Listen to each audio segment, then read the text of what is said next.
kita ini kan dengar Presiden bilang transparan ya. Transparan itu kan kalau dibilang pelanggaran etik apa yang dilanggar? Kita boleh tanya dong. Kalau dibilang nanti di pengadilan, tidak. Pengadilan itu bukan solusi. Pengadilan itu bisa korup kok. Pengadilan juga bisa disogok. Itu bukan sesuatu yang tidak boleh dibicarakan, bukan sesuatu yang tabu. Ada akil mokhtar, ada banyak hakim yang masuk penjara, ada orang yang tidak salah masuk penjara, orang yang salah dibebaskan. Jadi ini adalah suatu peristiwa yang sangat aneh. Karena apa? Kan biasanya polisi itu kan bertindak bagus gitu ya. Kalau ada kejahatan melakukan penyidikan profesional. Tapi ini yang terjadi adalah orang oknum Bapak Ferdi Sambo itu pangkatnya jenderal.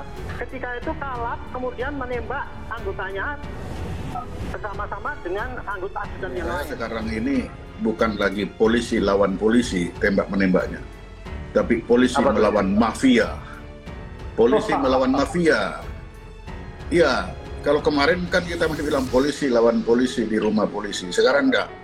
Polisi melawan mafia di rumah polisi. Ya, untuk mengembalikan polisi itu kepada fungsinya. Ya kan, ini kan tadi saya tanya, ini sebenarnya polisi atau mafia sih? Ibu Sri aja sampai mau bergetar gitu.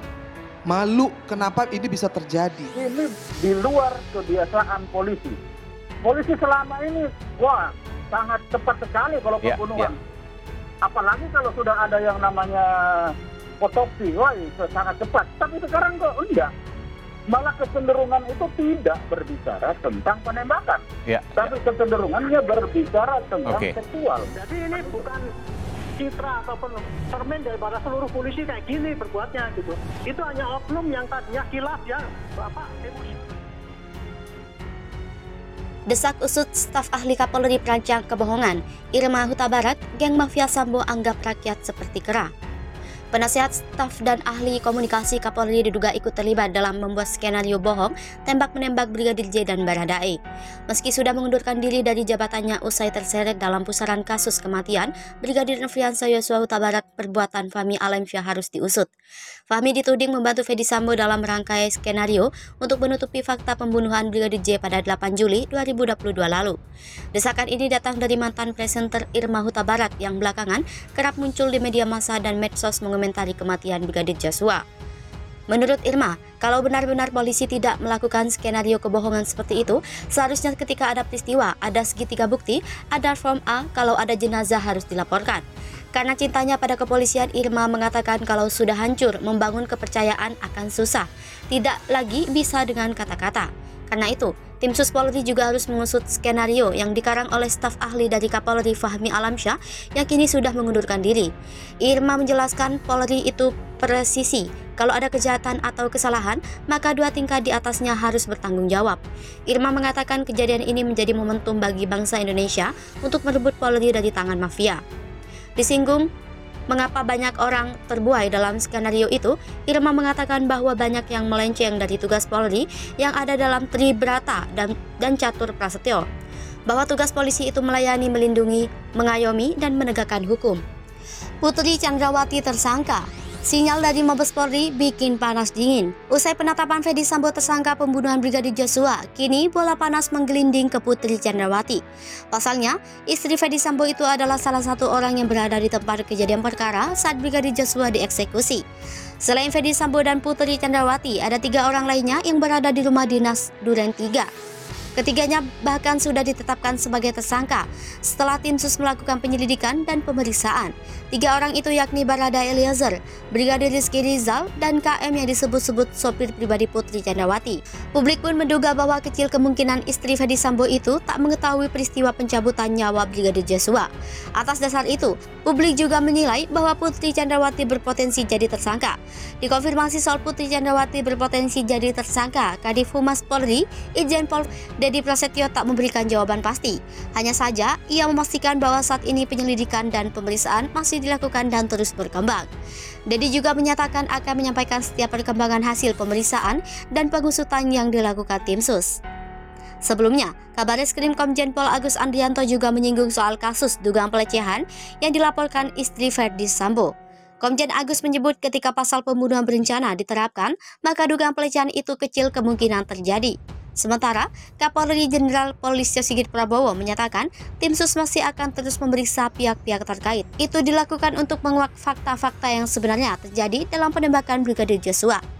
Listio juga menyebut tim sus akan memeriksa istri Ferdi Sambo.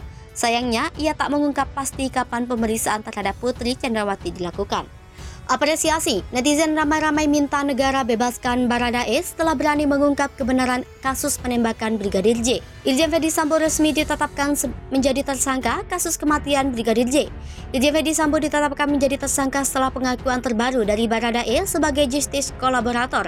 Setelah Ferdi Sambo jadi tersangka, netizen menyoroti nasib Baradae. Mengutip berita jakarta.poskota.co.id yang tak sedikit netizen yang mendukung peran Baradae dalam mengungkapkan kasus kematian Brigadir J. Salah satunya warganet bernama akun Nitnot atau @Leonita Lestari. Ia mengatakan bahwa Baradae seharusnya tidak hanya dibebaskan. Warganet itu mengungkapkan sejak Baradae mengajukan diri sebagai justice kolaborator, hidupnya dihibah akan kebenaran. Sehingga, kata warganet itu, hidup Baradae telah berubah tidak sama lagi. Permintaan tersebut adalah negara harus hadir dan memfasilitasi jika kasus Brigadir J selesai dan Baradae diharuskan mengganti identitas. Warganet itu pun mencontohkan pengubahan identitas Barada dapat berupa operasi plastik, dikatakan agar identitasnya tidak bocor. Bila kelak setelah semua usai karena satu dan lain hal yang bersangkutan itu harus ganti identitas misalnya, atau bahkan bila harus operasi plastik demi kepastian identitas itu tidak bocor, negara harus hadir dan memfasilitasi, kata warganet itu. Putri istri Ferdi Sambo rela beri jatah 2 orang ini demi jaga rahasia soal Brigadir J terbongkar. Hubungan kedekatan Brigadir J dan Putri istri Irjen Ferdi Sambo menjadi sorotan. Putri dan Brigadir J diketahui dekat setelah foto keduanya beredar di media sosial. Putri pegang tangan Brigadir J. Belakangan terungkap jika ada 2 sosok pria lain yang pada dijanji beri jatah oleh Putri Candrawati. Orang itu bukan Brigadir J. Kedua orang tersebut terancam kaya jika Putri menepati janjinya. 2 orang itu adalah Baradae dan Brigadir RR. Putri sampai relakan uangnya 1,5 miliar rupiah untuk kedua orang tersebut. Baradae dijanjikan 1 miliar rupiah untuk uang tutup mulut agar tidak terbongkar kasus pembunuhan Brigadir J. Sementara Brigadir RR hanya diberi jatah 500 juta rupiah. Sebelumnya Baradae mengaku dijanjikan uang senilai 1 miliar oleh Putri Candrawati dan suaminya Irjen Ferdi Sambo. Uang senilai 1 miliar rupiah tersebut rencananya sebagai balas jasa karena Baradae telah mengeksekusi Brigadir J. Uang akan diberikan Putri Candrawati sebulan kemudian saat kasus tewasnya Brigadir J di rumah dinas Irjen Ferdi Sambo di SP3 atau dihentikan penyidikannya oleh polisi. Hal itu dikatakan ex kuasa hukum Baradae, Deoli Payumara, berdasarkan curhatan Baradae kepada dirinya terkait pembunuhan Brigadir J. Menurut Deolipa, pemberi uang nantinya adalah Irjen Ferdi Sambo dan Miss X, yang belakangan diketahui adalah Putri Candrawati. Jadi, Ibu Putri Candrawati sama Pak Sambo memanggilah si Pak Kuat, Barada Richard dan Barada Riki dan Brigadir Riki, kata Deolipa di acara kontroversi di akun YouTube Metro TV, Kamis 11 Agustus 2022 malam. Pemanggilan oleh Putri Candrawati katanya dilakukan beberapa hari setelah penembakan atau pembunuhan terhadap Brigadir J dilakukan. Ini berarti ada dana 2 miliar rupiah yang dijanjikan Putri dan Sambo ke Baradae, Brigadir RR dan Kuat, di mana ketiganya kini juga menjadi tersangka pembunuhan Brigadir J. Di mana pembagiannya Baradae 1 miliar rupiah karena dia yang menembak langsung Brigadir J. Sementara Brigadir R dan Kuat yang membantu masing-masing mendapat 500 juta rupiah. Menurut Deolipa, Putri dan Sambo sangat yakin kasus penembakan Brigadir J ini akan SP3 atau dihentikan penyidikannya. Tapi ternyata, kata Deolipa, kasus tewasnya Brigadir J mendapat perhatian publik dengan harapan SP3 ternyata berubah menjadi upaya pengungkapan kasus yang seterangnya. Hingga berujung membuat Kapolri membentuk tim khusus untuk mendalami dan mengungkap kasus ini. Sementara itu, kuasa hukum Brigadir J Komarudin Simanjuntak mengatakan informasi yang didapatnya adalah dana yang disampaikan Sambo untuk menutupi kasus ini mencapai 5 miliar rupiah. Cabut kuasa. Sebelumnya, tersangka pembunuhan Brigadir J yakni Barada Richard Eliezer atau Baradae mencabut pemberian kuasa kepada pengacaranya Deoli Payumara dan Burhanuddin. Kabar pencabutan kuasa dari Baradae itu diungkapkan Deolipa saat sedang live di acara kontroversi di Metro TV, Kamis 11 Agustus 2022 malam. Dalam pesan WhatsApp itu katanya berupa foto surat resmi pencabutan kuasa yang ditandatangani Richard Eliezer di atas materai. Ia kemudian membacakan surat pencabutan kuasa itu yang disebutkan dalam surat ditandatangani langsung oleh Barada Richard Eliezer.